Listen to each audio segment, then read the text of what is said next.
my nephew before he came here that I underrated the LSE campus because I said it was just a bunch of buildings. But I must say it looks a bit nicer now. So, okay. I feel like the sentiment about the building still exists nowadays. We just say it's a bunch of buildings Yeah, together. it looks a bit nicer though. Yeah. It looks a bit nicer. So for the first question, Yep. I just wanted to see, because this is my personal question for you.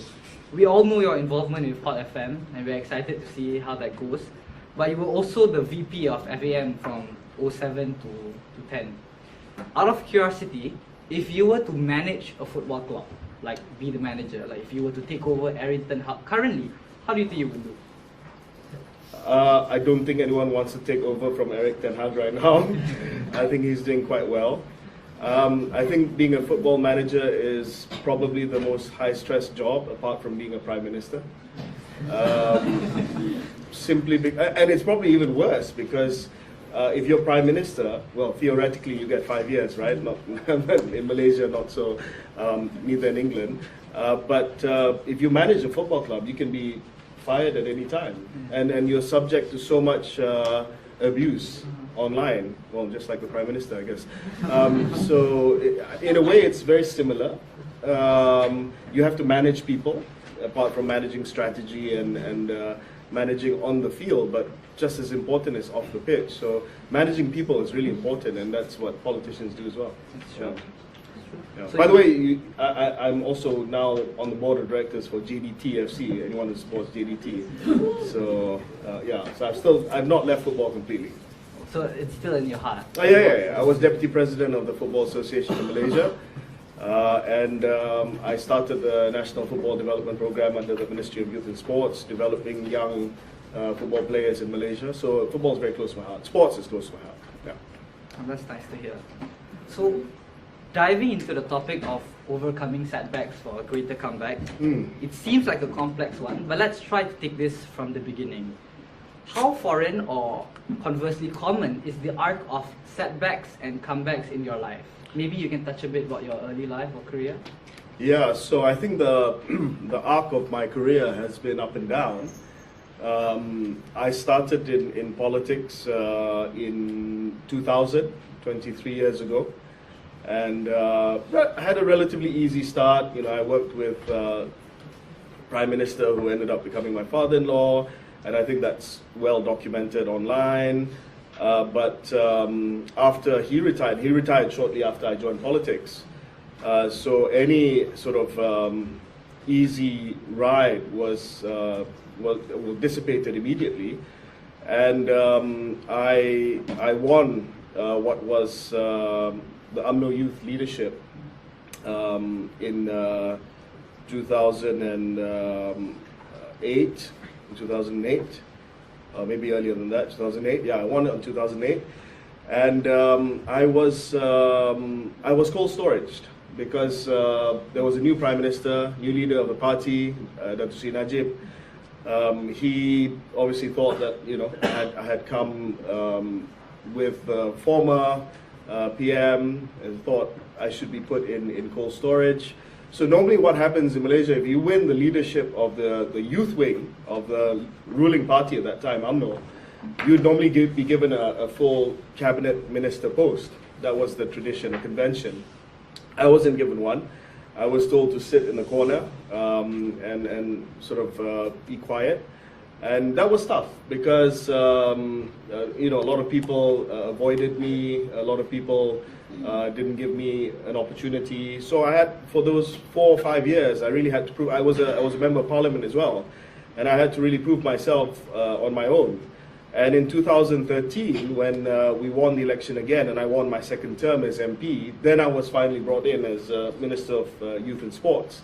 I worked really hard and make sure that the opportunity that was given was something that I didn't squander. And in 2018, the next setback in my career came in, and that's when we lost the entire government. So Najib lost, we lost that election in 2018. So I went from being a youth leader and Minister of Youth and Sports to just an MP. I lost my cabinet post. And after that, I I fought for the presidency, the leadership of my party against the current president of UMNO, Zahid Hamidi, who's now Deputy Prime Minister. So I fought him. I lost, not badly, but I lost a sort of decent result. And after I lost, I was out again, just a normal MP. And in 2020, after there was the PH government fell, I came back in as Minister of Science, and then I became the COVID vaccine minister, then I became Health Minister. And in November of last year, the ARC fell again. I was sent, I didn't have a seat. So some of you know that the Deputy President of my party took my seat. And I was left without a seat. The last minute, I had to go find a seat, and I found a seat which was not a safe seat at all. It was a seat where in the previous election, not the last election, but the election previous to that, we had lost by 26,000. I stood there. I brought the majority down to 2,600. Not good enough. Maybe if I had a couple more days, I might have won. So this time around, I lost everything. I lost my cabinet position. I lost my MP position, my MP seat. I'm no longer a member of parliament. So the arc has not been linear going up. It's been up and down, up and down, up and down. And I think, that's adversity, that's politics. It's once upon a time you would join UMNO and the arc would be quite linear or go up all the way, and that would be that. But nowadays, it doesn't matter which party you join. I think you have to be used to this up and down, this crest and troughs of politics. Because if you look at the result of the last general election, November of last year, no one party crossed the line.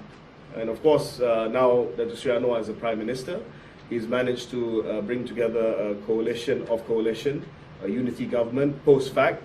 And as long as no party crosses the line, it's no longer safe for anybody to assume that they'll have a linear trajectory in politics. So for me, I'm okay. I remember when I became minister the first time around, Minister of Youth and Sports, I told my friends, I told my family, I said, the most important thing is don't get used to this. Don't get used to the trappings of being in office. Because then if you lose it, you will encounter emotional stress, which you'll find difficult to get through. So I said, whatever that comes my way as a minister, the perks of office, these are all just temporary. And if you have that in mind, that your goal is just to serve the people, and that one day they can chuck you out, and that you go from being a minister to nothing, then I think you're okay. Otherwise, you will have a lot of mental health issues. Otherwise, you will suffer for it because you don't know. And I think it's important. Adversity is important. And I'm just expanding on this a little bit. You know that Mahathir was expelled from UMNO by Tengku Rahman. He was expelled from UMNO, and then he came back and became Prime Minister. Pak Lah, my father-in-law, was sacked from cabinet by Mahathir after he backed Tengku Razali, came back as Prime Minister. Mahidin was sacked from UMNO, came back as Prime Minister. Anwar was sacked from UMNO, jailed, came back as Prime Minister. I'm getting somewhere with this, obviously. maybe. So adversity is okay. Just go with it. Thank you for sharing with us the ups and downs of your career. There's this idea in sports science where if you continuously win every game, there'll be one drop before you go on to the final win. So following up to the previous question, do you feel like this mission for a greater comeback is destined for you? Do you feel fated for it?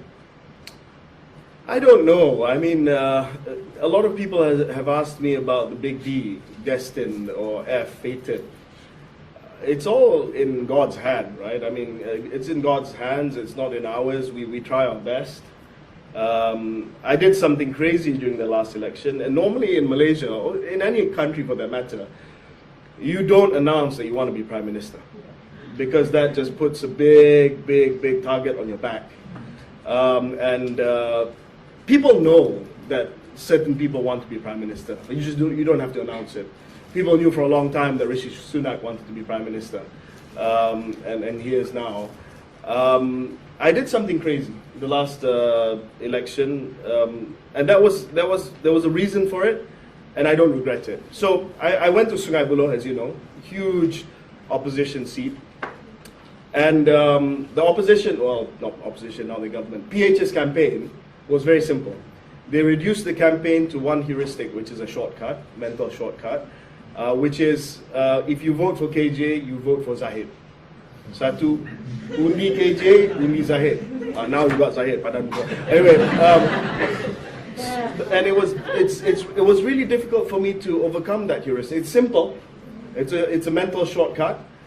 What it meant was, we think you like this guy, but remember, if you vote for him, you're voting for a bigger or greater evil. And I was stuck with that for the first few days. I didn't know what to do, because no matter what I did, or no matter what small buzz I created by moving to Sungai Buloh, I was haunted by this Zahid thing, right? So, I was giving a drama one day, and it was a pretty decent crowd. And it just came to me, I said, what if I say that, you know, a vote for me means a vote for somebody who will become Prime Minister one day? Then that will get rid of that mental shortcut about Zahid. So I stated the fact, and you know, it has been a lifetime's ambition for me. I stated the fact that, look, I would like to have the privilege to run this country one day, and I want to be Prime Minister of this country one day. And that sort of, that lit the campaign alive. And it managed to really narrow the gap. It didn't narrow the gap enough because I lost. But it narrowed the gap because suddenly people said, he's finally said what we all wanted him to say, which is to throw his hat in the ring and to say that he wants to be Prime Minister. But after now, I don't know how that path to the premiership is going to look like, because it's increasingly difficult. I'm without a party. I'm without a seat. So, I mean, I still do want to one day be considered for the job, but I don't know where or how that's going to happen. I see. So the move of you announcing that you wanted to be Prime Minister was a very bold move, or as I quote from your words, a crazy move or so. Yeah. If I may paraphrase, an eccentric move. So I'm interested about one particular thing, which might not have something to do with what we're discussing directly, but I'm curious about the naming of your three sons. Jibril, Timo and Raif, especially Raif, because their full names aren't exactly common Malaysian names. Yeah. So my question is, what are the motivations behind this, and does this somehow tie back into your eccentric personality? I wouldn't say eccentric. Eccentric is like a polite way of saying that I'm weird, right? Thank you, Lokman.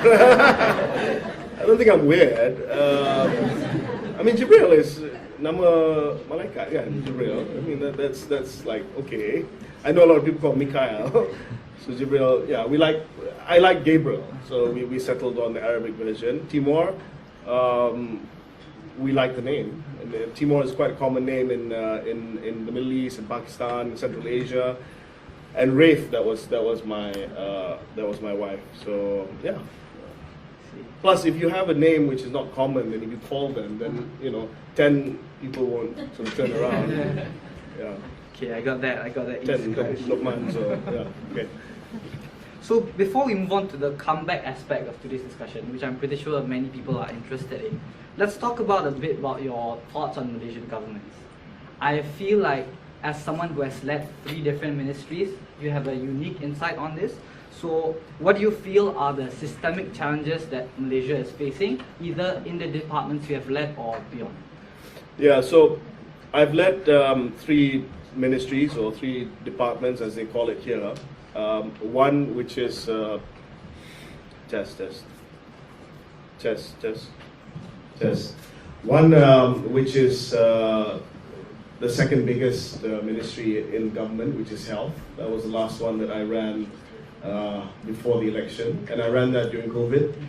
I ran the Ministry of Science and Technology, which is the research arm of government. And of course, in my earlier career, I ran the most fun ministry, which is the Ministry of Youth and Sports. Now, I find that Malaysian government is bloated in the wrong places, and it's understaffed in the wrong places. So that's the first thing that I would do, which is, a lot of people say the civil service is bloated. And I used to have the same view. until I went to the Ministry of Health. If you go to the Ministry of Health and run the Department of Health, you will not say that the ministry is bloated.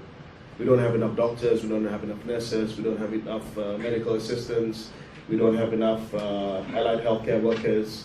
So that's why I say it's bloated in the wrong places and it's understaffed in the wrong places. So structural adjustment, I would really look at the headcount. You really need to have a huge dissection of the human resource investments in government itself to make sure that we put people where they should be. That's going to be uncomfortable, that's going to be unpopular, and that's going to be disruptive. But if we don't do that, then we are going to continue seeing remuneration, which is our salaries, emoluments increase, pensions increase, and not being staffed in the right places. That's why when I was at MOH, one of the most important things I did within 1 year was to get the single biggest increase in the number of permanent doctor appointments, new permanent doctor appointments, since 2016. And we managed to push that through. Almost 4,000 new places for doctors, for dentists, and for pharmacists. Before, since 2016, not even one new permanent position. Everyone was a contract. That's why you have the contract doctor issue. So we managed to do that. And I fought, and I still am fighting, to make sure that 5% of GDP for public healthcare expenditure. Right now it's 2.58%, not enough. And a lot of that will be for emoluments, which is to pay for our doctors, pay for our nurses, and all that. So health, education, so more in the right places and less in the wrong places. So those are the structural issues that I think is important to look at. Secondly, is speed of making decision. I found that, and I told my ministry this while I was still there, I said, making a decision, especially a decision that's consequential, you want to change policy, is like moving a tanker, an oil tanker. It takes a long time. It's not a speedboat. Speedboat, you just flick your wrist and it changes course. But an oil tanker, you have to impute it first, and then it takes a long time for it to turn and change course. Case in point, Titanic. So I said, there must be a way for us to be more nimble so that consequential decisions can be made quicker, but more importantly, for its impact to be felt faster as well. And I felt that there's always a lag time when you make a decision, change a policy.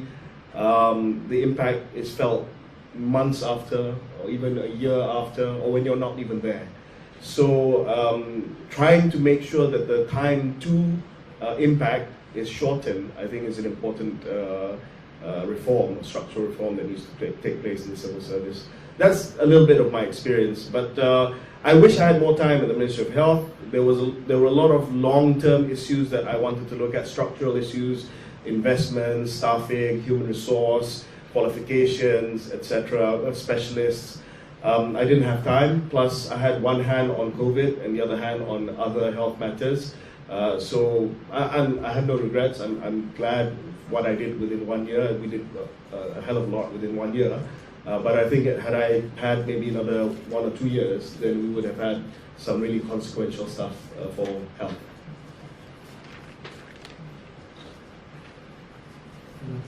Thank you so much, Khairy, for addressing that. You preempted two of my questions, which were, what are the possible reforms of the health ministry in current state? But one specific question that I have on one issue, especially when you're talking about consequential decisions, is the generational endgame policy, GEG. So you've been strongly advocating for that, and we've seen a lot of plans when you were Minister of Health. Yeah. But it seems like the current Health Minister, Dr. Zaliha, will be re-examining the policy before it gets implemented or even passed in Parliament, which means there is a chance that your personal project will not really follow through to the end. What do you feel about it? First of all, it's not my personal project. I think policies suffer when they are identified with a particular person. If they're identified with a particular person, then the person who comes after will do everything that they can to make sure that it doesn't go through if they don't like that person. So I don't like the personalization and personification of policies. So I remember when I met with Dr. Zaliha, I said two things. One, the white paper on healthcare reform, and secondly, the generational endgame tobacco bill. Don't think, and please do not even consider that it is KJ's bill or KJ's paper. This is yours now. And if she manages to take it across the line, I'm going to say that it's her win. It's her W. Yeah, and that's the way it should be. Because if you personalize policies, then it's going to be bad. Everyone's going to focus on who came up with it first, whose idea was it, who brought it to Parliament. That's childish. The most important thing for health is to get it through. So I want to talk a little bit about this. A lot of people were confused. Why is the health minister bothered about tobacco control? First of all, tobacco control is under the Ministry of Health, because tobacco is a substance which has detrimental effect on health. So it's something that the Minister of Health is responsible for. I thought to myself, I was at a WHO meeting in Japan in the year 2001, October, and the delegate from New Zealand was talking about tobacco control in New Zealand. And she said, well, we have this idea of not selling cigarettes anymore to people born after 2009. And I thought, wow, that is just crazy. Crazy good, crazy consequential, and probably very difficult to sell. And in my mind, I had one thing. Look, tobacco costs 6 billion ringgit to treat every year. This is cardiovascular disease, respiratory illness, lung cancer. 6 billion ringgit. We get 2 to 3 billion ringgit from tax collection on cigarette sales. So even money-wise, it's a no-brainer. You spend more than you collect. That was my argument with the Ministry of Finance. I remember I went to see Zafrul, and Zafrul was like, oh bro, we're going to lose cigarette tax. I said, yeah, but you're paying about 6 billion ringgit on lung cancer, cardiovascular disease, respiratory illness. So even the mathematics makes sense. And so I brought this bill to say that anyone born after 2007 can no longer buy cigarettes, or vapes, or electronic cigarettes in Malaysia. And anyone who sells it can be fined. And of course, there was a lot of opposition to this. And I thought to myself, if you get this done, this is something that literally saves lives. You will save 2 million lives down the line, every few years, from people dying of lung cancer, people dying of cardiovascular illness brought about by smoking. And I said to people, you don't understand, I'm not targeting people who are smoking. This is people who should not be smoking in the first place. If you are born after 2007, you shouldn't be smoking in the first place. And I remember in Parliament, people were complaining, saying, oh, this is nanny state, KJ is going to come after the smokers. And I told them, I said, if you're smoking, isap rokok sampai mati lah, I tak kisah. Smoke until you die. I'm not going to disturb you. But for those who've never touched a cigarette, I don't want them to ever know what it's like to smoke. And of course, there were some concerns about the bill itself. Some enforcement aspect seemed to be a little bit too stringent, too draconian, although it was based on an earlier bill. So we took it to Select Committee.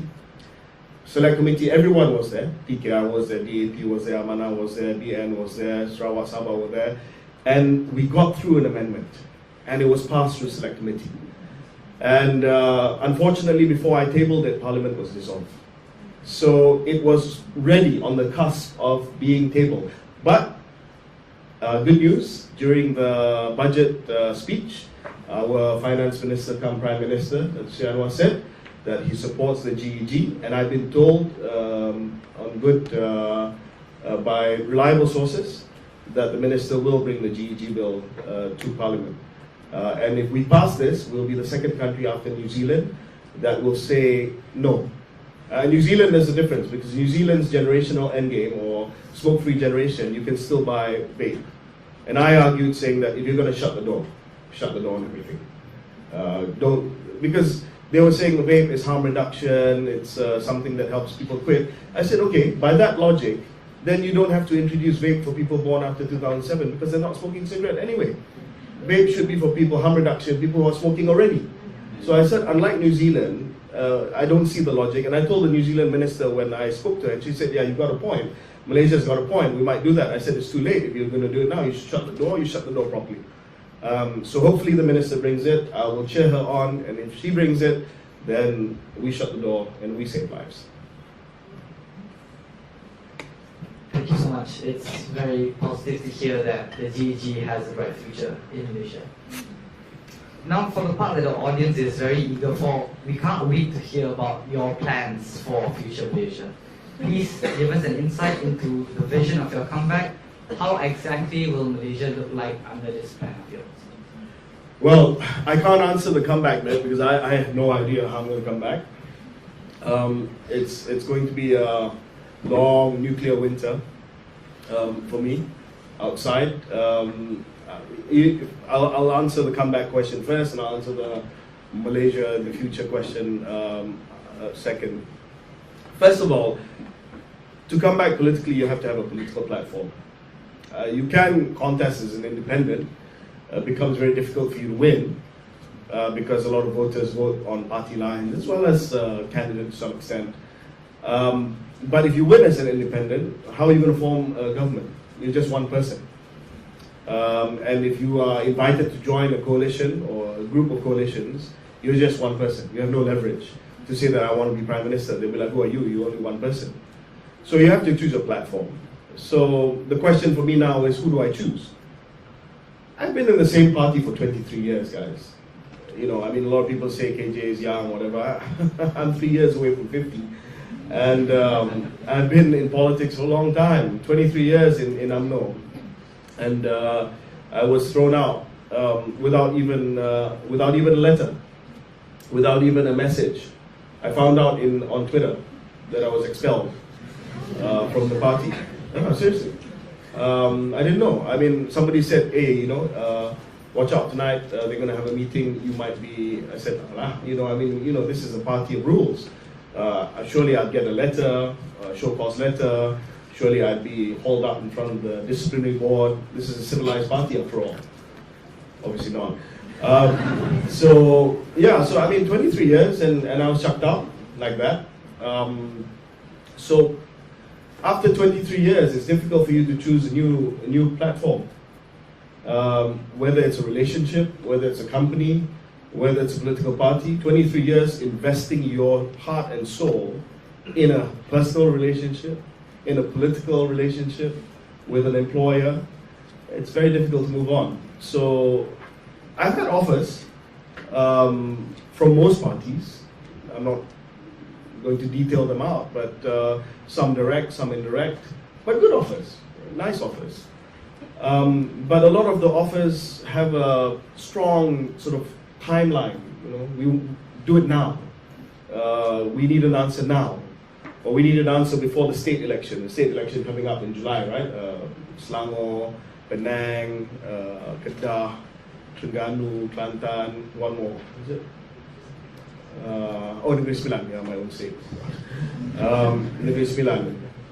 So that's in July. That's in what, four months time? I don't know if I'm ready. So I don't know. So if you ask me which party, I don't know. I asked ChatGPT-3 which party I should go. But ChatGPT-3 was quite good actually. I mean, the AI is very sophisticated now. It said, you know, I can't possibly decide this for you. It's a highly personalized choice, and you have to decide based on your principles and the principles of the party, and whether or not you feel comfortable with that party. I tell you, ChatGPT is a politician now. So I don't know yet, and I think I will take ChatGPT's advice, and I will wait. And I will wait to see which party aligns most with my own personal convictions and philosophy. I think if I do it for expediency, because they're offering me to become a front runner or the poster boy for one of the states, I don't think that's right. I think I have to be comfortable where I am. Because I'm not the kind of guy who jumps many times. I want this to be the last political party that I choose. I stayed with UMNO through thick and thin, even through Bosku and all that, 23 years. So I'm not the kind of guy who jumps. I'm not a frog, and I don't intend to be one. And who knows? Who knows? Maybe if I take my time and wait, then there's a way back home to UMNO. Who knows? Who knows? So I'll wait for a bit. Yeah. So Malaysia. I think we are a perennially underperforming country that can perform so much better. I don't think we're bad. I think we're okay. I'm not the kind of guy who goes abroad and runs my country down. I think we've done pretty well, but I think we can do much, much better. I think we're maybe like 5th or 6th in the Premiership, not quite Champions League qualification yet, somewhere around about there. We can easily be a Champions League team. But there are a lot of issues that need to be resolved. One that I am very, very concerned about is our place in the world. And this is something I spoke about when I was in Oxford and Manchester as well. You try to sum up Malaysia in one sentence. What would it be? What would it be? If you talk about China, it was factory of the world. Now it's probably the center of AI of the world. Now Vietnam can say that they're factory of the world. Indonesia will say that they're home of multiple unicorns with huge domestic market. Singapore, financial services center, not just of Southeast Asia, of the world, together with Hong Kong, London, and New York, perhaps, Shanghai maybe. So Malaysia, what is it? I mean, everyone has to have that one sentence. It was truly Asia for a long time.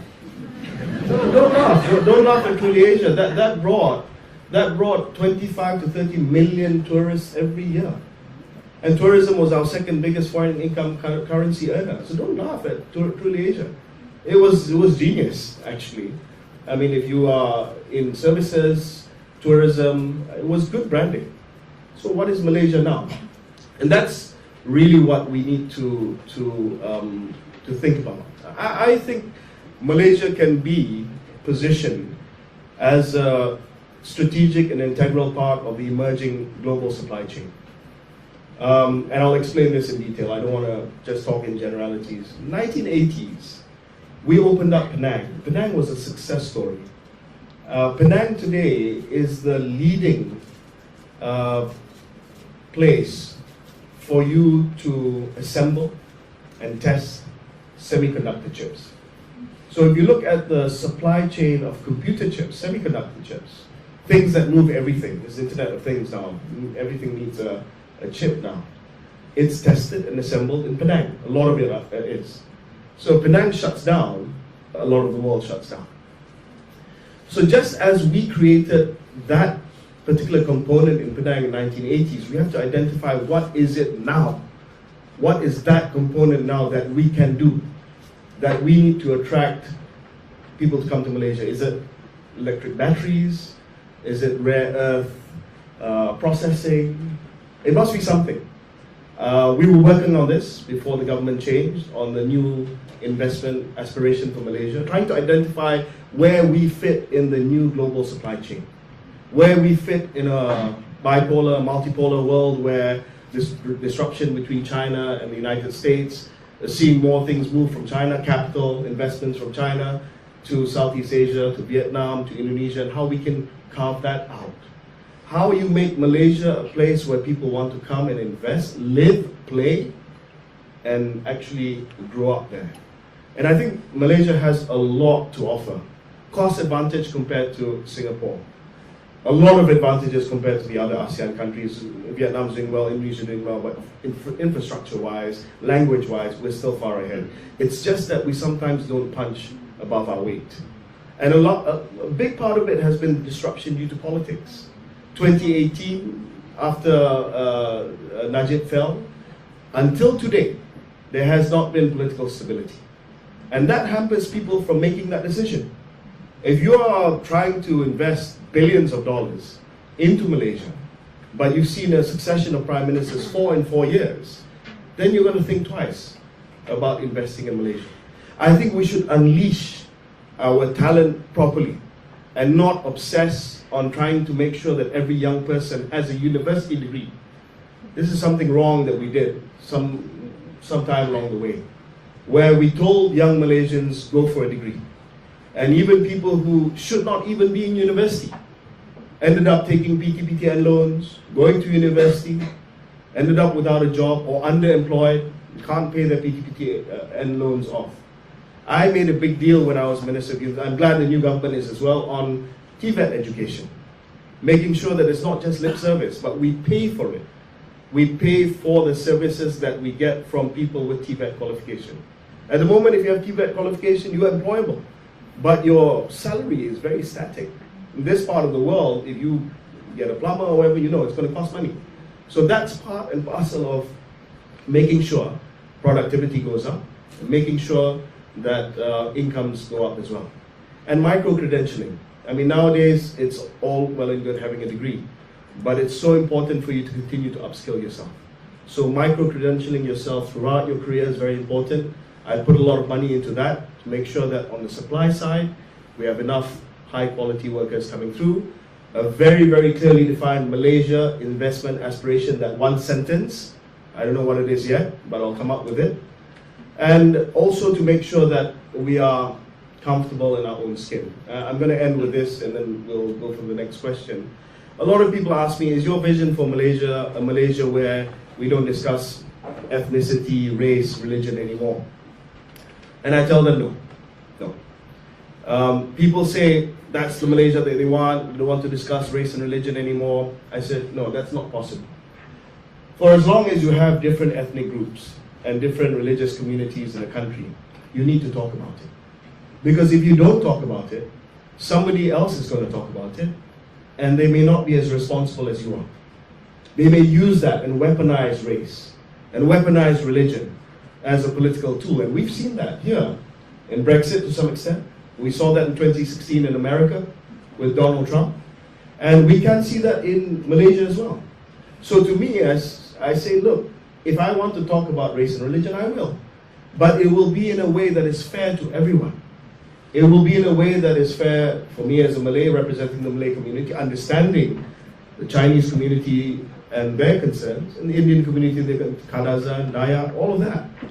But to say that we are Malaysian only, and to ignore that ada bangsa, ada kaum, ada agama dan sebagainya, then all these concerns in each ethnicity, someone else is going to come along. The right wing is going to come along and say, look, KJ takut cakap pasal bangsa. KJ doesn't even want to talk about these things. And you'll be outflanked. I don't want to be outflanked. So, but it's about being comfortable in our skin. Making sure that talking about our race, our religion, your race, your religion, doesn't mean negative, doesn't mean a zero-sum game. It's something that means that we can fight for it together. So that's a little bit about what I think the future of Malaysia should look like.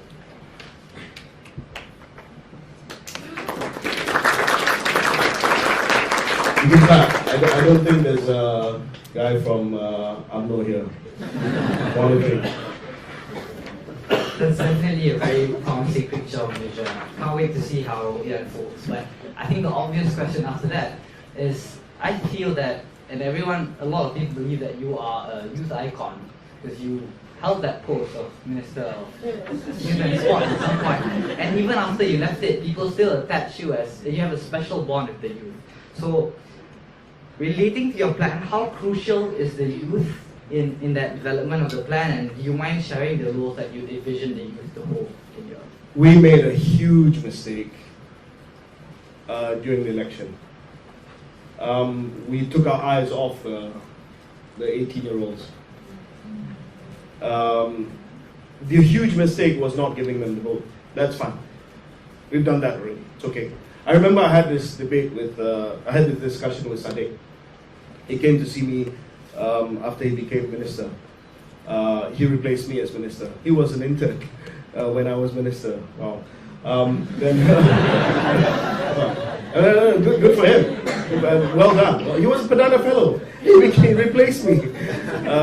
And I took comfort that was my success. But anyway, he came and said, look, I want to do this I want to reduce the suffrage to 18. And I said, yeah, Sadiq, yeah, it's not as though that question didn't come to me when I was Minister of Youth and Sports. But I said, I'm not saying that all 18-year-olds are clueless. I'm just saying that the vote is a very special thing. It's one of the greatest privileges that you have as a Malaysian or any citizen to vote, which is to choose your destiny, your government. And I said, you know, this has to come with awareness, education, blah blah blah. And he said, yeah, you know, we can do that together. You know, pass the amendment and do that at the same time. I said, okay, you know. So he brought it and he passed it, and a great victory for him. Well done. My fear was that the education bit wasn't perhaps there enough. And again, I'm not saying all 18-year-olds are clueless, but and you know, there are 47-year-olds who are clueless as well. But they've lived a life. Yeah, 18, your life, your worldview is limited, more limited than a person who's lived a bit more years. Nothing wrong with giving you the vote, but you should have enough awareness of what it is that you are about to do. And that was our fault. And the mistake was us. So once you give them the vote, you can't fault them for the way they vote. I know there was a lot of criticisms of 18-year-old voters because people were not happy how they voted. They said too many of them voted for Perikatan National, too many of them voted because of TikTok. Yeah, so where were you on TikTok? Where were you with the 18-year-olds? And I knew we made that mistake on the last day, that fatal last day when I was going around the voting centers and in Sungai Buloh, and I was getting selfie, you know, in Hot FM I said, menang selfie kalah hundi.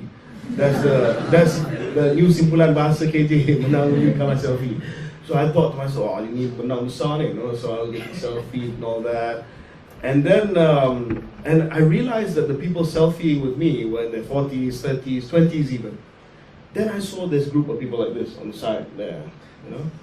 They were all on their phones. All on their phones. I noticed that they were 18-year-olds. And they didn't even look at me. They probably didn't even know who I was. You know, they were just looking down. And I said hi, and they were like, 18-year-old on their phone. You know, like looking at you sus. Who's this sus old guy? Who's this sus old guy? And sure enough, I didn't walk away with a landslide on the 18. I did well, better than other VM candidates, but I didn't do well enough. A lot of the 18s in Sungai Buloh also went to VM. So I think we made a mistake. We really left that constituency open for TikTok to capitalize. I did TikTok, but I realized my TikTok was so boring compared to the ones that they were looking at. I mean, it was just so professionally done. It was concise. And look, in 5 years' time, it's not going to be TikTok. It's going to be something else. So you have to keep pace with what it is. It's not about TikTok. It's how you reach out to people. And that's what it's all about. So I think, yes, youth icon. I was once young. I no longer am, but I need to understand better the psyche. It's a good thing because my eldest son is 15, so the next election he'll be 18. So I'll have a insight into how young people vote, and to try and pick his brain on how to get votes from his generation. So I do think it's very different, and you guys here are in university now. These guys are just behind you, so they think completely differently. So I think whatever I did before, it's not relevant anymore. So I've got a couple more questions, Sure. but I feel like there's a lot of youth in this room that want to talk to you directly and ask them questions. So I think we'll go maybe one final question. Sure. So I'm really excited for this question because I feel like this ties to your personal leadership style, which I admire. From your political journey thus far, it seems like accountability means a lot to you. I think this aligns with the fact that a democracy has to work like that particular individuals are dispensable, but the message of democracy and the will of the people triumphs over everything. Yeah. Do you think the majority of Malaysian politicians have the same outlook of accountability as you do? And if not, why so? Well, unfortunately, for a lot of Malaysian politicians, politics is all they know. They can't survive out of politics. So they cling on to power for as long as they can. That's why in my hiatus right now, I want to show that you can live outside of politics. I host a radio show, I have a podcast, I'm joining the board of a few companies, I'm writing a book, I have an academic appointment in Singapore.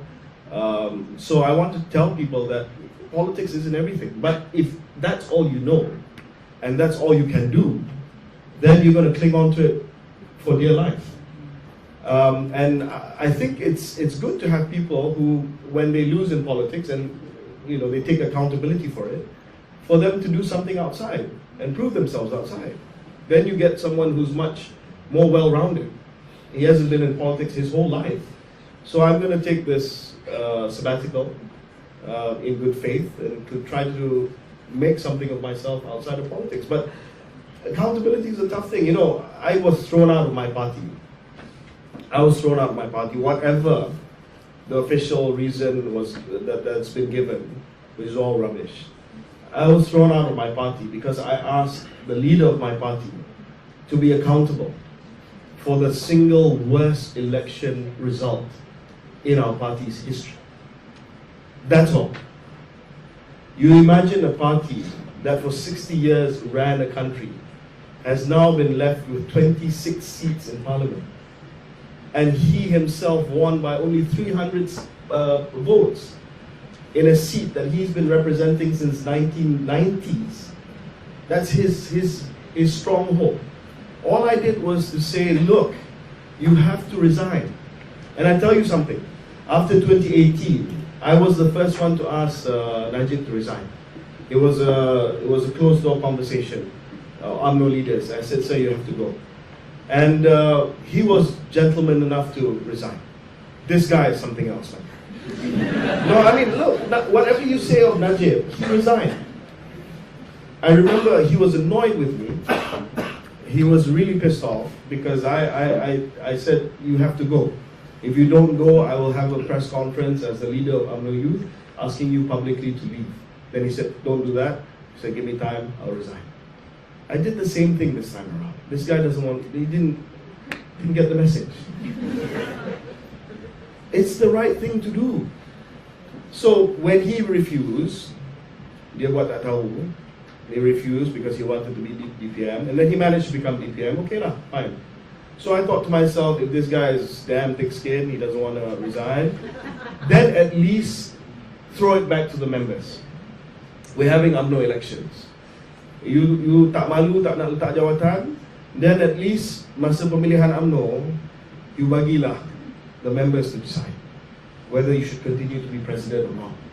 And then if you win, fine. If you win, then it's yours. That's the second thing I asked for. I asked so that the presidency is contested. And even that was blocked. Presidency was blocked. Deputy presidency was blocked. Then everyone said, oh, this is not the time to fight. This is time to come together. Hey, left with 26 seats. What other time is there? What other time? I don't understand.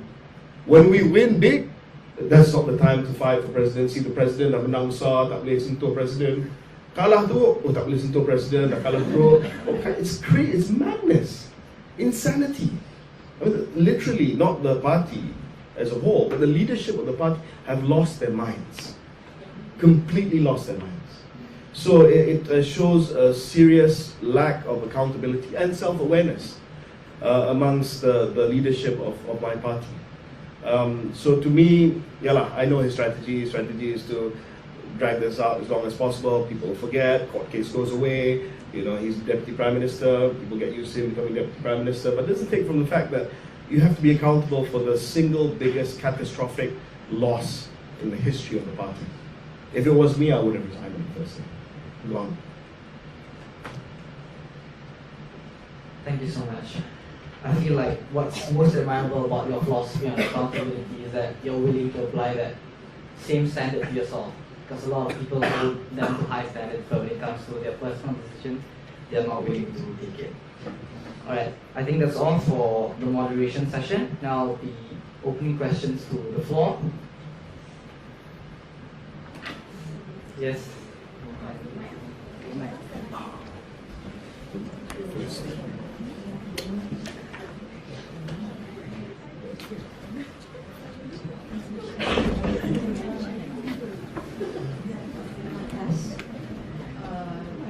Hi, Mr. Khairy. Thank you so much for coming today and sparing your time.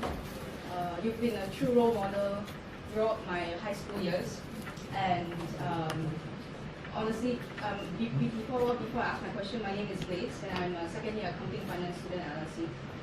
I think the main question that I wanted to ask is that, based on your experience throughout politics for so long, what are your thoughts on Perikatan, and do you think in the future 5 years, would they win this coming election? And most importantly, do you think as youth ourselves, should we come back to Malaysia for serving the country? Wow, big questions. Yeah, so I'm very worried about voter polarization right now, because if you look at Chinese voters, the last election, 95% plus gave their vote to Pakatan Harapan in Semenanjung, Malaysia. That means 9 out of 10, more than 9 out of 10, 95 out of 100 gave to Pakatan Harapan. I knew this because I needed 20% Chinese votes to win Sungai Buloh. I got 15%, so it was higher than most people, not enough. And I couldn't overturn the deficit in the Chinese voting areas. But in the Malay community, the votes are split even worse. So by some accounts and by some analysis, Perikatan Nasional got 50% of the Malay votes. 30% went to UMNO, BN, and only 11 to 15% went to PH. Yeah? And this is a problem, because you want a government that is representative of all. If they're not representative of all, then they become very fragile. And my concern, and I hope, look, everyone asks me, do you think the government should last? Should there be a Sheraton move, or a St. Regis move, or LSE move, or something? I don't think so. Look, I worked very hard to get Malaysia out of the pandemic, and my sincere hope is that Malaysia has political stability to recover. I didn't work hard to get Malaysia out of the pandemic for us to be mired in political instability. I want Malaysia to thrive. But I think going forward, Anwar needs to make sure, how does he move that 11% up?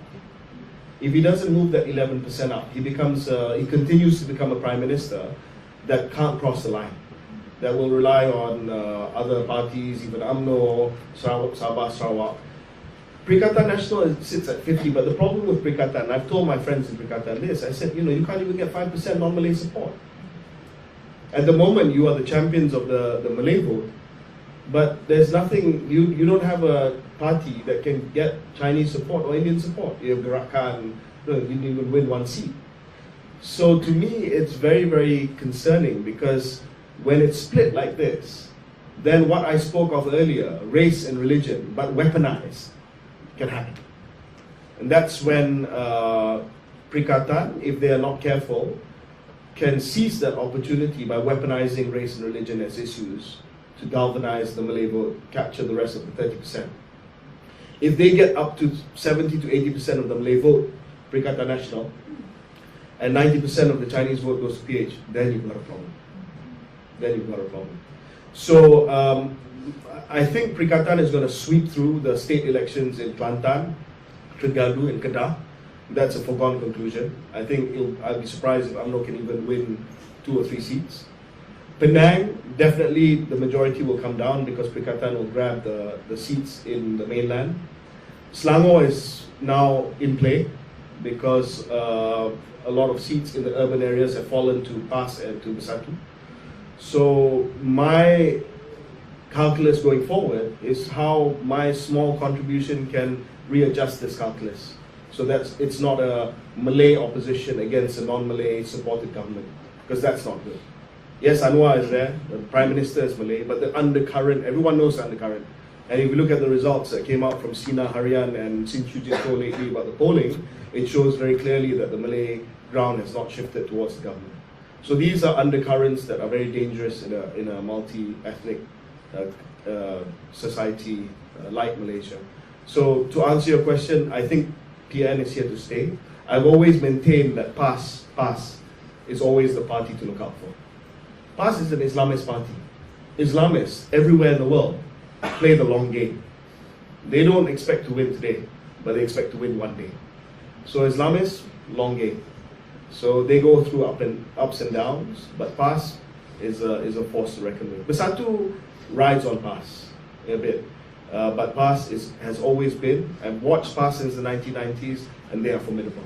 No matter what you think about their politics, they are formidable. And now they have professionals, engineers, doctors, lawyers running at the front. Yeah? So PAS will be very formidable. Now, should you go back? Yes, you should go back. When should you go back? Depends. If you get a job here first, do it. Do it. I think you should. If you get an opportunity to work here, to qualify here, and then to work here for a few years, then why not? I always come across Malaysians who make their mark abroad, but ultimately they're drawn to come back. They're drawn to come back because they want to be family, they want to contribute, national service, they're willing to take the pay cut, but they do something abroad. Now, I've never seen this as a problem. I've never seen brain drain as a problem. Because when I was in MOSTI, Science Technology, when I was in KBS, I used the Malaysian diaspora for the national interest. So I would find Malaysians living in US and all that and ask them to represent Malaysia in sports. Or I would find Malaysian researchers in universities and see how we can fund them overseas so that they can bring their research back. I've been talking to Malaysians living abroad to bring back clinical research in Malaysia when I was Minister of Health. So I don't see this as a bad thing. There are countries who use their diaspora for good. India to some extent, they use their diaspora for good. I mean, the best and brightest of the Indian institutes of technology, the IITs of the world, will end up in Stanford. But if you can tap into them, that's wonderful. Get startups to be seeded by them, or for them to bring back some technology. So my view on brain drain is extremely different. Yes, we shouldn't see acute brain drain, for instance, in doctors, but I don't think having Malaysians abroad is a bad thing. But ultimately, I'd like to see you guys come back, obviously. Maybe when I'm PM. Any other questions? Yeah.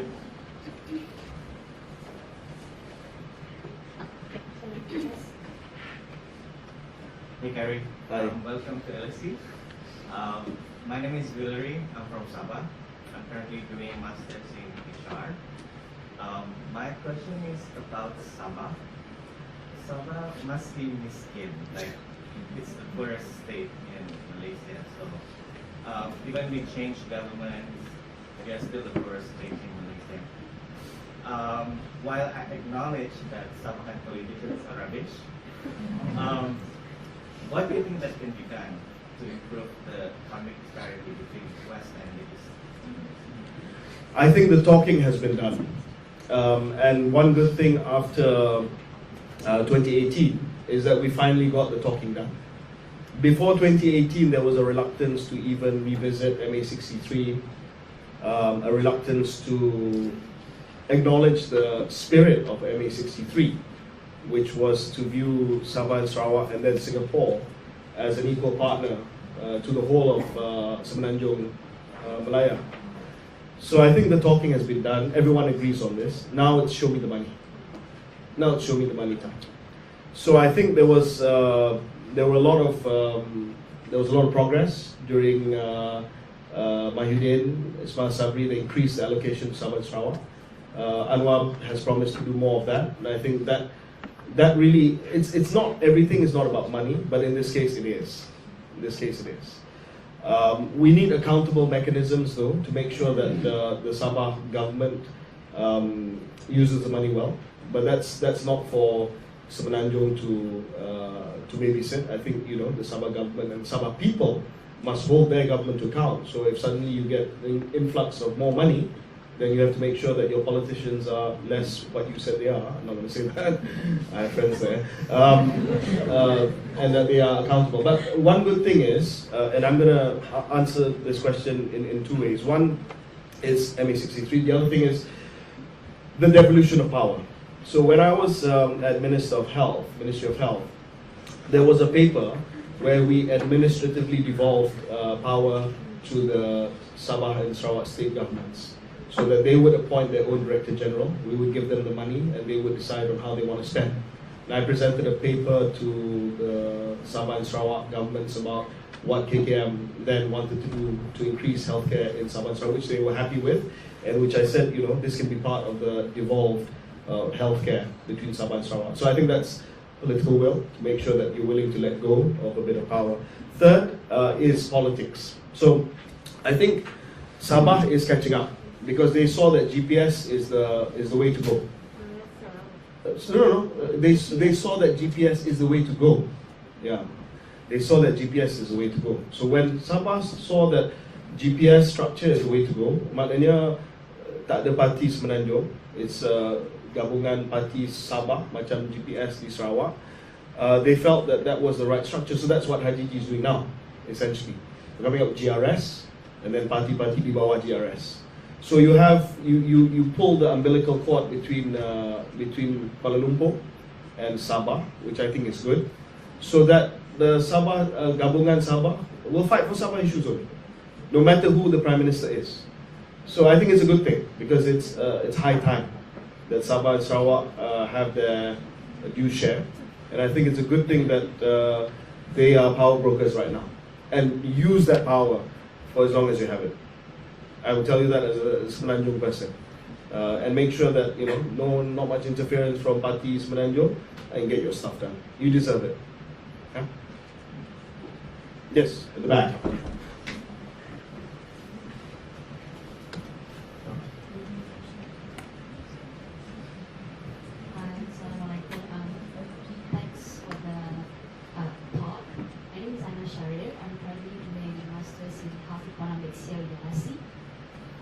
Perhaps one question. I think just yesterday, Pharma was listed on Camp 17 on East Malaysia, right? And I think personally there are two things coming out of this. First is it exposed to Malaysia's vulnerability in terms of our public health sector's pharmaceutical procurement system, which eventually perhaps usually ends up with cash bailouts from the government, right? So what's your thought on that? How did you do that when you were the minister in charge for the vaccines? Because procurement can be quite tricky at a time, and I appreciate as a Malaysian, we acknowledge the fact that, for example, when there was a delay in our vaccines delivery, although we were in COVAX group, so it's the third world country versus developed countries issue, so thanks for that, for speaking up to that. Second of all, about this one I think is, why is it there's a huge supply of Sinovac vaccines that was supposed to be the second booster shots for Malaysians? Yeah, thank you. So when I was in charge of the vaccine procurement, we decided to have a basket of vaccines. So we bought Pfizer, we bought AstraZeneca, some through COVAX, some directly, and we bought Sinovac. And Sinovac was bought through Pharma Niaga. Pharma Niaga decided to bring them in. And I was very clear when I was minister in charge that this was the amount that I wanted. So I had told all the manufacturers, this is how much I'm going to buy for you, this is how much I'm going to buy from you, this is how much I'm going to buy from you. And this was all in cabinet, and we brought it to the Public Accounts Committee and everything. It's all part, and it'll be part of the white paper once it's published, because they wanted to make sure that there was transparency in the procurement. I stand by all the decisions that I made in making sure that Malaysians were vaccinated. Now, some companies decided that they would buy more and try to sell that in the private sector, or sell it overseas. Pharmaniaga was one. I told them, I said, look, if you buy this amount, we're probably not going to need it in Malaysia, because I bought enough vaccines from Pfizer, from Sinovac, from AstraZeneca, for everyone, even for a first booster shot at that point in time. Pharmaniaga said never mind, they still wanted to do it because they believed there was a private sector. They didn't think that I could roll out the vaccination fast enough, and they believed that if they bought additional vaccines, they can charge and people would pay for it to get vaccinated quicker. So I said, be careful, because you might end up with a lot of vaccines which are unused. And then they said, okay, we'll sell it. So they were exploring selling the vaccine to Bangladesh, a few other countries. But after August, September 2021, the vaccine supply normalized. We got our Pfizer in, all the other countries started getting vaccines, and we ended up, Pharmaniaga ended up with a surplus, which they had to write off. So that impairment resulted in them becoming a PN17 company a few days ago. So that impairment was purely because of their decision to buy excess vaccines, which they couldn't push in the market. I was very clear as minister. I said, apa yang saya dah beli dah cukup, enough for the people of Malaysia. And I presented exactly how much vaccines we bought, from whom that we bought.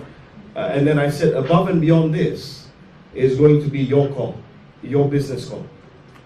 If you think that you can sell it, if you think that you can sell it overseas, then fine. Then that's got nothing to do with the government. So I think in this particular case, it was overestimation on Pharmaniaga's part that they could sell those vaccines overseas. As far as domestic vaccines are concerned, they were enough. In fact, we had to destroy some vaccines because the booster take-up rate was lower than we thought. I had bought enough so that everyone could get boosted once, one round. But even then, the booster rate was, I think, tak sampai maybe 80% or so. So that's the reason why a lot of countries, not just Malaysia, had an excess of vaccines. We did the deal with Pharmaniaga because we felt that in the future, we needed security of vaccines. I'm writing a book on the vaccination, and the first chapter starts with a question that I asked during a meeting. And the first sentence is, do we make vaccines? And that's literally what I asked in 2020. I was Minister of Science, and I had with me all the virologists, immunologists of Malaysia, and I said, do we make vaccines? And the answer was no. We make vaccines for poultry, for chicken, but we don't make vaccines for human beings. So I said, that's a problem.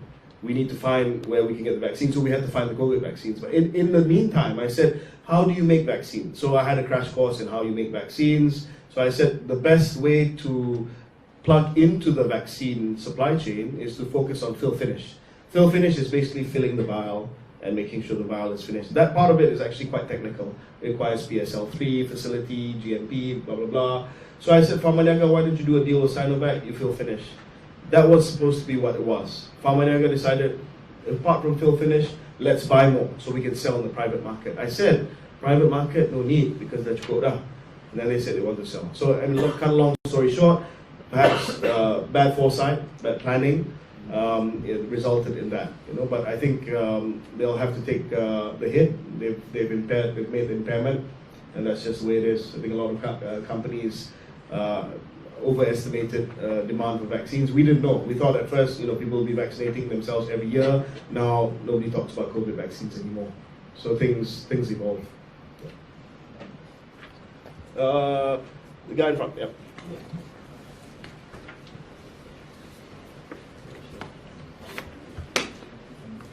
Testing. Hello, Khairy. Thank you for coming to London and sharing with us. I just want to ask a question.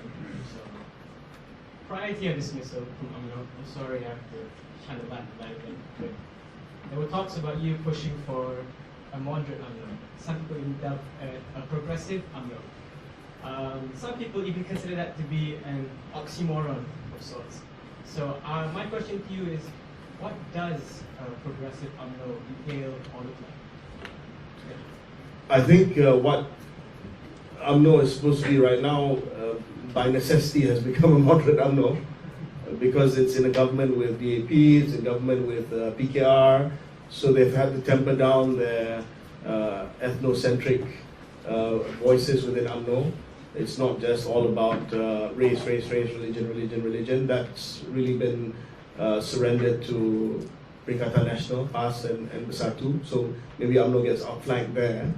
But yeah, my image of UMNO was one that was more professionally run, that was not about ethnic and cultural identity, not about identity politics 24/7, a policy-based party that focuses on socioeconomic issues, that focuses on inequality, that focuses on education, that focuses on health, rather than just saying that, you know, we're here as the champions of the Malays. Yeah, fine, you're champions of the Malays, that's fine. Everyone knows that.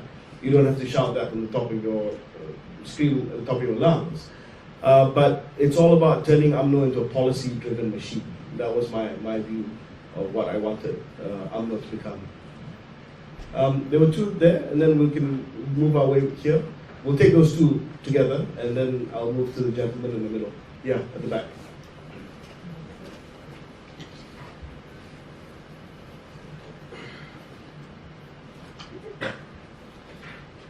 Yes. Yeah, KJ, just now you mentioned a bit about the global perception of Malaysia, and during which you made a comment stating that compared to the other countries in ASEAN region, we are more advanced from language and infrastructure point of view.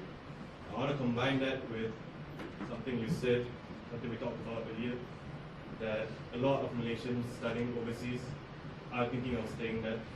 And of course, with the fact that we are a group of Malaysians here in London speaking English. So my question is,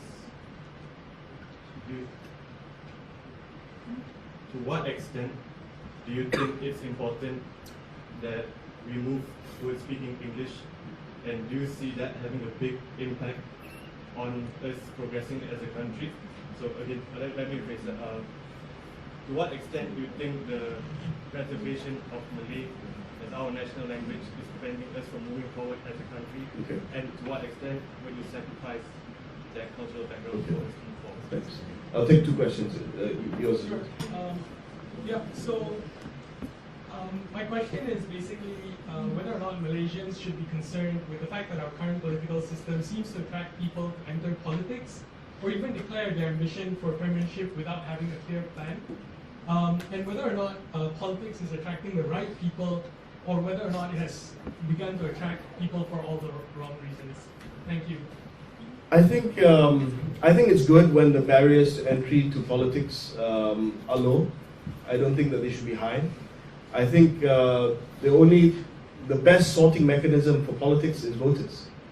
It's not the barriers shouldn't be the parties. Usually parties make it so difficult for you to become active in politics. It should be the voters to decide. I think one good thing that we see the PH parties do is to get a lot of young people in. It's a good thing. And I think it should be celebrated and it should be replicated. UMNO is starting to do that as well. So I think your question, do we get the wrong kind of characters in politics? Sometimes we do. But that's for voters to decide. That's for voters to decide. Anyone can throw their hat in the ring, but voters must be discernible enough to decide who's the real deal and not. You can declare your ambitions, but you should have a plan. I mean, I've been very clear about where I want to take Malaysia. That's why I decided to say that, you know, I'm interested in having the privilege of running it one day. But I think if you want to have that declaration, you should be able to have the goods to back it up. English, you know, I want to talk to psychologists to see, developmental psychologists, to see what is the real bandwidth for children. Can they store more than one language? My suspicion is that they can. My suspicion is that they can. And I've seen this, but again, you need good schools, you need good teachers. If you don't have good schools and good teachers, just because they have the bandwidth to do so, they might not end up having that privilege to speak two languages. But if developmental psychologists tell me that children have the bandwidth to master 2 languages in the right circumstances, good schools, good teachers, good experiential learning, good practice, then there's no reason why Malaysian students should not be able to master at least Malay and English, and probably one more, Mandarin or something like that. So I do think English is important, but I do think Malay is important as well, because that's your civilizational marker. That's your civilization. That's what brings everyone together. Not everyone speaks English in Malaysia. We speak English here today, of course, because all of you study in England. I speak decent English, so it's okay. But take, for example, Hot FM. Why did I choose Hot FM? Because that's the language of the masses. And I'm interested in swaying the masses, not BFM. I could have chosen BFM, but then I'd be swaying the Bangsa bubble, right? So even my podcast is in Malay, because and I think more content should be driven in Malay. More content should be driven in Malay. It's ironic because I'm speaking English right now, but at home, almost all my content is in Malay, because that's really the language that should bind us together.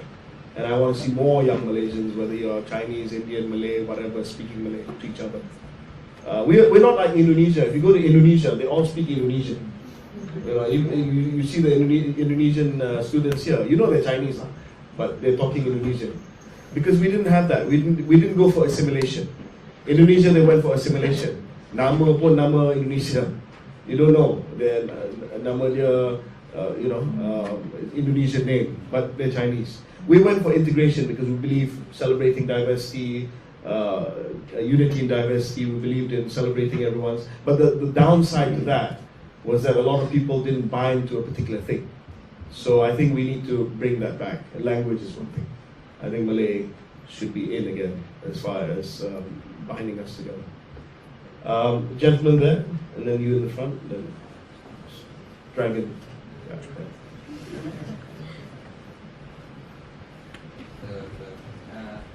Sorry, I'm to take over. It's nice to see you again. I have a few questions. The first one is on the football in Malaysia. So as you mentioned earlier, you launched the NFDP program. It was a highly successful program, but obviously it was associated with youth, so they eventually abolished it. My question about this is, are you in contact with the current Minister of Youth and Sports, and do you foresee some sort of a relaunch of the NFDP, even if it's rebranded to something that's not associated to you? My second question is on the politicians. So you were saying it's good that the barriers to entry is very low. My question is, do you not think probabilistically the success rate of a better cabinet would be better if we have more well-educated people in the cabinet? I'm not saying everyone's not educated or anything, but yeah, just in general. My third question is about something you didn't mention, probably for good reason, corruption. I wanted to ask, what is your perspective on the corruption landscape in Malaysia? How it's hard to put a number on it, it's hard to quantify it. You said 6 billion for cardiovascular diseases, 3 billion to you get those taxes on cigarettes and stuff. It's hard to put a number, but I also wanted to ask, how do you think we rank in the world? So on football, NFDP is not gone, it's still there, just a little less investment in it, and I hope that the minister will continue, FAM can take over and sort of invest a bit more in NFDP. The problem with NFDP is that should government be paying money, taxpayers' money on a grassroots development, football development program, it depends what your aspiration is. If football is the national sport and you want to see Malaysia being more than it is right now, then you should put the money in. Thailand does it, Vietnam does it, so it depends. It's a judgment call for the policymaker. Your second question, look, if I one day become Prime Minister and I'm to appoint my cabinet, I don't want all my cabinet members to be someone with the same CV, a university degree, master's, PhD. Of course, we'll have a bunch of that. But I'd like people with real life experience as well, regardless of whether they have a degree or not. If the guy didn't have a degree, went through TVET, made something of himself or herself, and really can shake up government, I'd bring them in. So to me, the barriers to entry must not really look at the traditional markers anymore. Did you go to this university? Did you go to that university? I don't think that's really relevant anymore. Even Singapore is departing from that. You know, two of the three front runners for Singapore's Prime Minister, Lawrence, Yi Kang, and Chan Chun Sing, and it ended up becoming Lawrence. 2 out of the 3 didn't go to Oxbridge. And Singapore has this obsession about Oxford. 2 out of 3 didn't go. One went to Michigan and Albert, the other one went to LSE, I think, maybe even. So I think, you know, I don't see that anymore. Corruption, I don't know if there's a number. I think you need enforcement, scares people. So you need a strong SPRM, MACC. It shouldn't be politicized. So after every election, there shouldn't be a automatic witch hunt. I don't think there is, but you know, I think it should just be anyone. Anyone who's done anything suspicious, call them out. You know, I've been minister 3 times. I've been the subject of so much scurrilous speculation, and I'm still here for MACC or anyone to question me. And so you would have to think, you know, if the guy's been around that long and he's not been, and you know, nowadays I'm out of favor. So big target on my head, but I'm still here.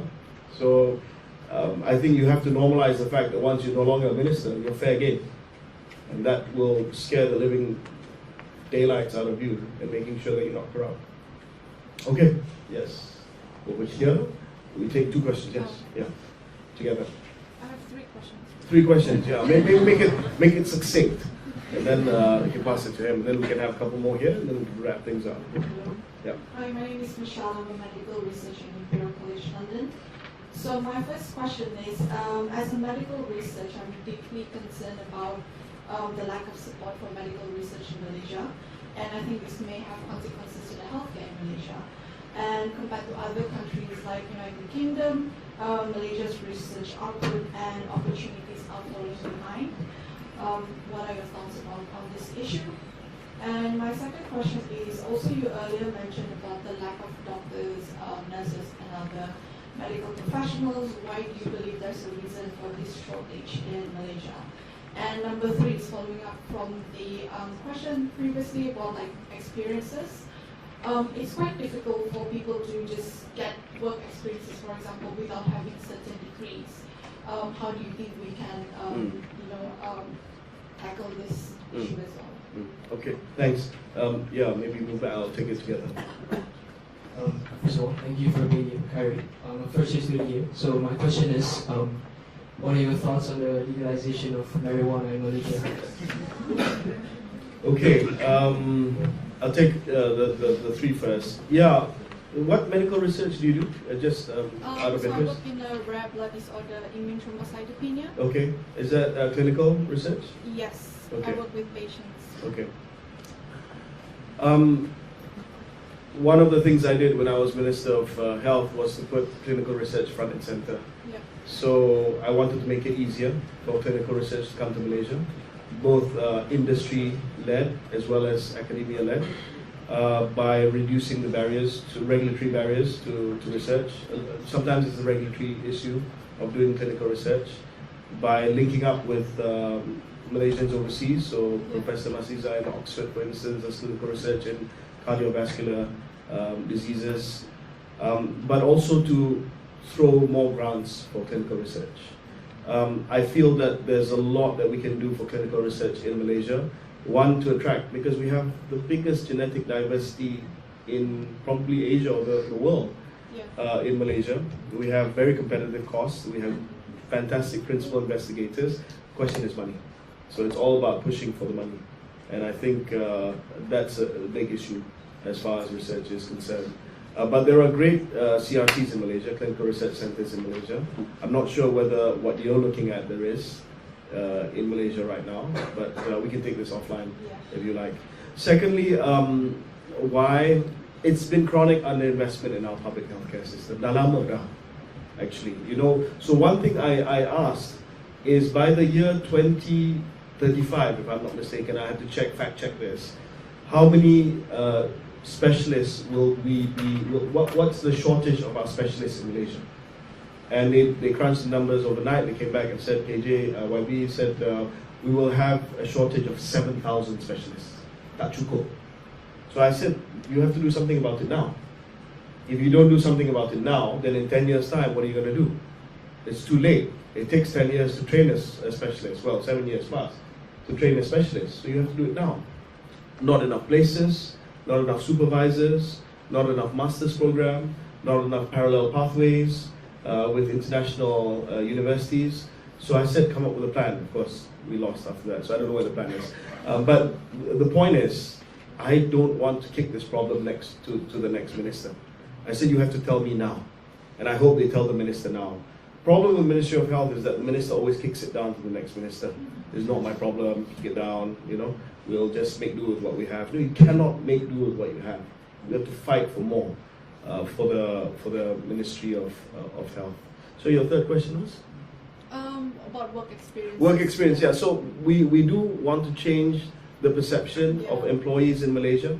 So it's not just about the work experience, it's about the potential, it's about, you know, in this country sometimes it's not about the work experience, it's about the potential, it's about the person.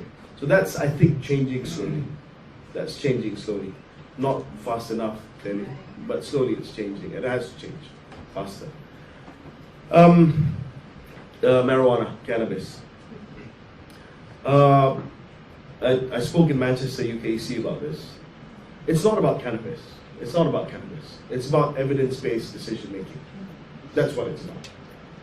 It can be cannabis, it can be banana, it can be rambutan.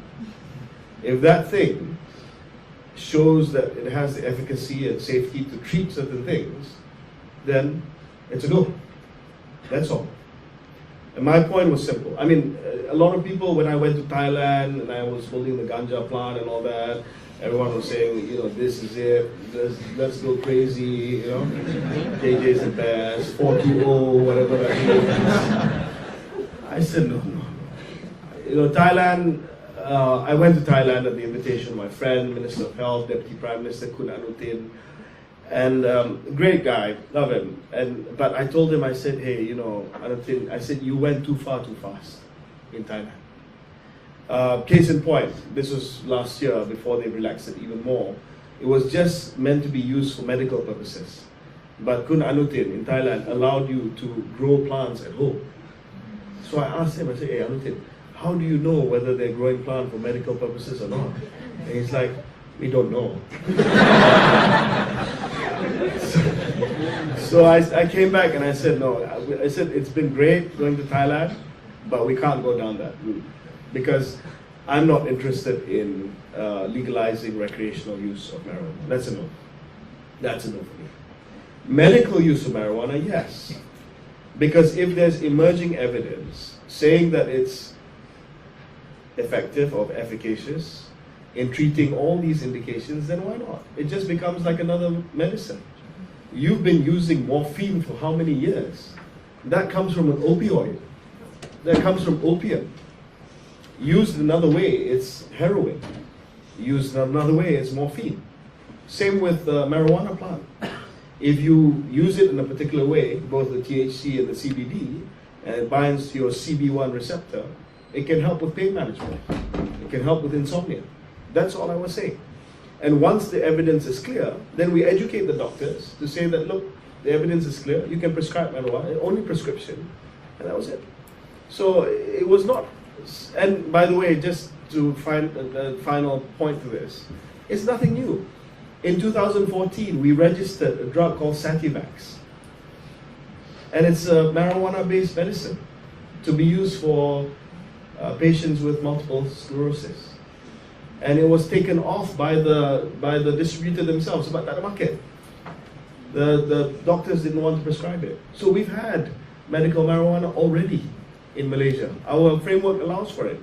It's just that nobody knew about it. So now I'm trying to open it up, the framework. No, I'm not there anymore now, but I was trying to open it up so that more indications, so pain management, nausea from chemotherapy, insomnia, epilepsy, MS, all these things can be listed. So it's not about marijuana, it's about evidence-based decision making.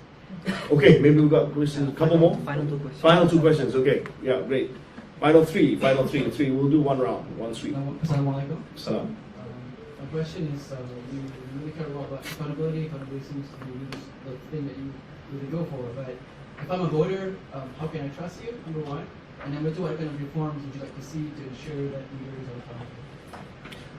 Well, if you're a voter, then obviously if the person has a track record, then you can measure that track record, see whether he's been or she's been accountable or not. If they're a newcomer, then you go with what you think that they're promising, manifesto, and you have a right to either vote them in or vote them out after 5 years. That's what accountability is about. Politics is a very, very harrowing game because our evaluation's every 5 years. And it's clear, I mean, this evaluation, no fudging, all that, you can't suck up to your supervisor and all that, it's very clear. Either you win or you lose. So I think measured as that, if you have free and fair elections, that's the most accountable thing. Because free and fair elections really tell you whether you've done a good job or not. Yeah?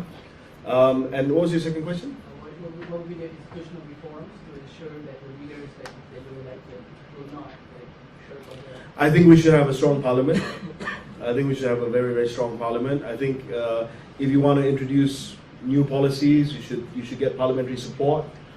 And this is self-criticism also in the past. I think sometimes we try to bulldoze parliament, so the executive will bring something and expect parliament to accept it. That's why when I decided to bring a healthcare white paper to reform healthcare in Malaysia, I decided to bring it to parliament.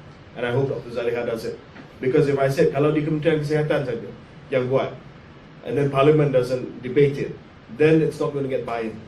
You're not going to be accountable to parliament. But if parliament agrees to it, then you can tell the public, look, parliament agreed to an increase to 5% of GDP for public healthcare spend. So that's about accountability. I think, there's a reason parliament is there, the legislature is there, as a huge check to the executive. And I think reforms are needed, and I think will come in parliament. 2 questions, last questions, yeah. Hi, I'm Azim, MSc Dental Public Health at UCL. I was actually one of those contract dentists, and I was working as one of those people during COVID doing swab, and then basically I was one of the officers during Dr. Adham, during your term. So there's the big change in the groundwork when you came in. So thank you for that. So my question is that... This is not random, by the way. This is random. Yes, the issue about the shortage of doctors is one thing, but it's just one part of health services. So if you were to become a practitioner, what else do you think that actually make people sick in the first place that you would like to change? Yeah. So, one key pillar of my white paper was preventive healthcare. Macam GEG lah. What was the GEG? GEG is preventive. So yesterday, 2 days ago, Bung Mokhtar spoke in Parliament. Ayo Sabahan politician. and he told the Minister of Health, he said, why want more clinics in Kinabatangan? That's what you should do as Health Minister. You shouldn't do all these things about tobacco control and all that like your former minister did. That's not important. That is wrong. You can whistle and walk at the same time. You can fight for more money, for more clinics, and do preventive at the same time. That was my point. That's the point that he didn't understand. If your health policy is just to build more clinics, build more clinics, build more clinics, if you build, they will come. If you don't do anything about it. Because people get sick. And they will continue to get even more sick because our disease burden is so high. One, because we have an explosion of NCDs, non-communicable disease. You know this, you've seen this. Dentists see NCDs all the time. diabetes, cardiovascular illness, hypertension is on the rise in Malaysia like crazy, just like every other country. And secondly, aging society. By 2030, we start becoming an aging society. So, older country, but people live longer. But people don't necessarily live longer healthy lives. They live longer unhealthy lives. So the disease burden jumps. When the disease burden jumps, not enough doctors, not enough clinics, not enough dentists, not enough medical assistants, unless you address preventive. So preventive was a huge part of my strategy. What I wanted to do was not just GEG, behavioral science. So we passed the motion at WHO, recently the new minister did it, but I prepared for it, on how we can use behavioral science to guide people to live better lives. But that was not enough. I wanted to look at what's known as SDH, social determinants of health. This was fashionable a long time ago, but not anymore. Behavioral science suggests that people can behave as they want, but some people can't. It's not that people don't want to live healthy, it's that they can't afford. They don't know. They don't have access to information, education. They live in poverty. They live in houses which are unsanitary. They live in conditions which are not apt for you to go out and work out. Yeah, I can be there as Minister of Health, Minister of Youth and Sports, Fit Malaysia, work out 3 times a week, whatever, and people are like, look, I get back home after 2 jobs at 10 o'clock at night, trying to feed my kids, living in a squalid flat, 7 floors up, in the middle of Kuala Lumpur, earning maybe 1,500 ringgit a month, and you're asking me to go and join a gym. Crazy. So I said, you need to look at the social determinants of health. The health ministry, the public health division, need to become social justice warriors and say, look, you cannot just lecture people. You have to eat better, makan sayur. Sayur pun mahal. You know why they feed, certain people have to feed their kids with fast food? Because it's the cheapest option available. They try to go for nutritious food, it's unaffordable. So I said, the white paper should not just look at Ministry of Health. It's a government-wide approach if you want to have preventive healthcare. Otherwise, it's not going to happen, and the disease burden is going to shoot through the roof. Anyway, thanks for having good memories of me in KKM. I miss being there. Last question. Hi, Khairy, I'm Alif. Also, used to be a contract dentist under KKM. And I got permanent under your time. Oh, there we go. So this is like, I can finally personally thank you for what you've done for KKM. It was amazing. But my question is, so since you left, there are still many issues that are unanswered. A lot of doctors are resigning, there's still a lot of contract doctors, but there are no clear pathway of specialization. So why is it that KKM is still underfunded, especially after COVID, when we realized that health is so important for the country? And what would you have done more if you had more time in KKM? Yeah, so this is a political question because everyone knows what the problem is. The problem is underfunding. And if I had the chance to see the Prime Minister, I would say, sir, if there are 2 ministries that you need to overfund, it's health and education. And to a lesser extent, perhaps, infrastructure, basic sanitation, water, things like that. But these are the 2 key ministries. And it comes back to being political because you really need to have a minister who is willing to sacrifice his or her personal popularity, even with his or her colleagues in cabinet, and just be the most annoying person in the room to demand for more investment. It's as simple as that. Now, I never imagined that I was going to be the Minister of Health. That my arc that Luqman spoke about, that I imagined, never traversed the Ministry of Health. I thought one day I would be the Minister of Education. But I ended up the Ministry of Health because of COVID. And Ismail Sabri said, when I was doing the vaccination, reshuffle happened, he became PM, he said, I'm going to send you to health, please settle COVID. Wow, settle COVID. Hi COVID, I'm KT. Things. And when I got there, it was more than just COVID.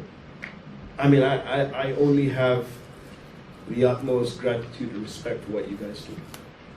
I literally say that our health service sometimes operates with just sellotape, literally.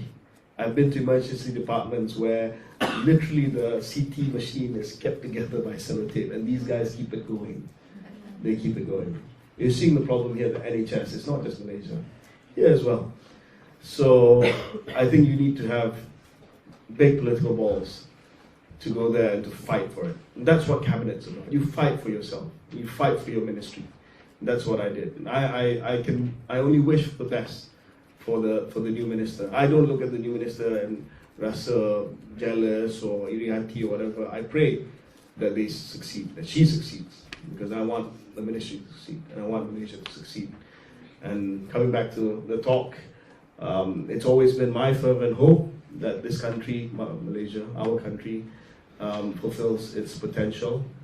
There are many, many uncertain days ahead. I wish this government all the best. Doesn't mean I agree with it. You know, I certainly don't agree with the Deputy Prime Minister. But I wish the government best, because at heart, I'm a patriot. I don't wish ill on my country or my government. They may not be my team, but it is still my country, and it is your country. And I hope that you feel the same way about wanting to make it fulfill its potential. Thank you, everyone. Thank you.